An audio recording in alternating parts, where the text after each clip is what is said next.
Hello, Sylvain for team.physics.on. Today it's all about Nanny Mc Phee. And with this movie today there's kind of a double meaning for me. Because Nanny Mc Phee is really much like a coach, which happened to me in my job. And still, this movie is about learning from experience, really. So what should I talk about then? Yeah, let's do both. Let's get rid of the coaching part first. And to make it short, I'd like to quote Nanny Mc Phee on how I think coaching should work. There is something you should understand about the way I work. When you need me, but not want me, then I must stay. When you want me, but no longer need me, then I have to go. It's rather sad, really, but there it is. I think it sums it up rather nicely because most of the time, the people that need the most help from outside are the ones that refuses the most. And again, most of the time when somebody is looking for help, well, 95% of the job is done because the hard part is to become aware that we need help. Which blends nicely with the second topic, learning by experience. There's really nothing like it. There's a nice quote about learning from experience. I can't remember it right now, but in a sense it's about the fact that if you say something to somebody, he's very likely to forget about it right away and to not really care.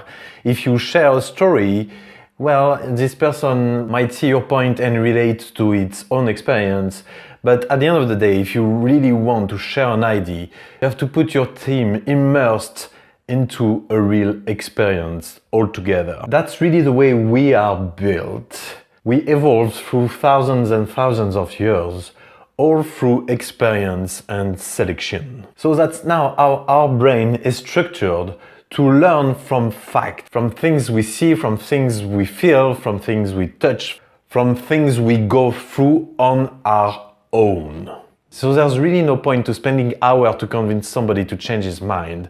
The best thing to do is to try to put this person in a situation that relates to what you want to explain. Of course, at this point, you better make sure that the situation will not go out of hand and is rather safe.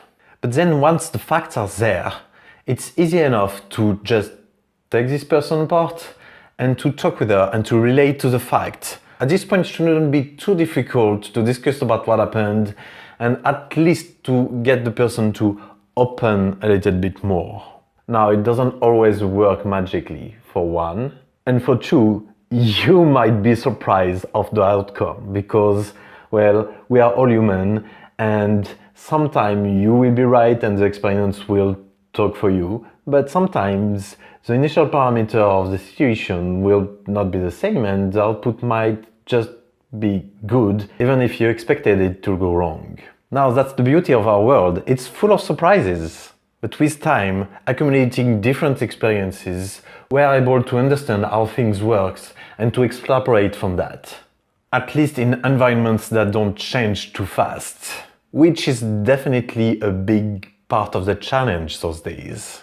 So in short, there's really not much that can beat learning by experience. But sometimes you might find out that the best thing is to repeat the same action a few times just to give it a real chance. So what's the takeaway here? Experience it and learn from it to avoid the same mistake? Or experience it and repeat it to really see if that was a good solution or not? Well, there's no magic solution here. On a day-to-day basis, we have to make judgment call all the time. And if I really have to draw one takeaway here, is that each experience, no matter big or small, are always good to take. We are, each of us, the sum of our own experiences.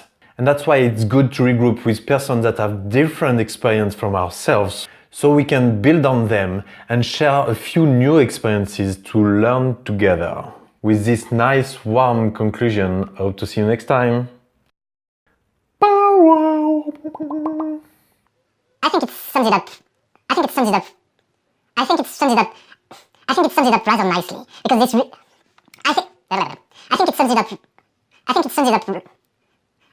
think it sums it up rather nicely because this is really how I think it sums it up rather I think it sums it up rather nicely because I think it sums it up rather nicely because most of the time the people I think it sums it up rather nicely because most of the time the people that need the most help from outside are the ones that refuse it the most.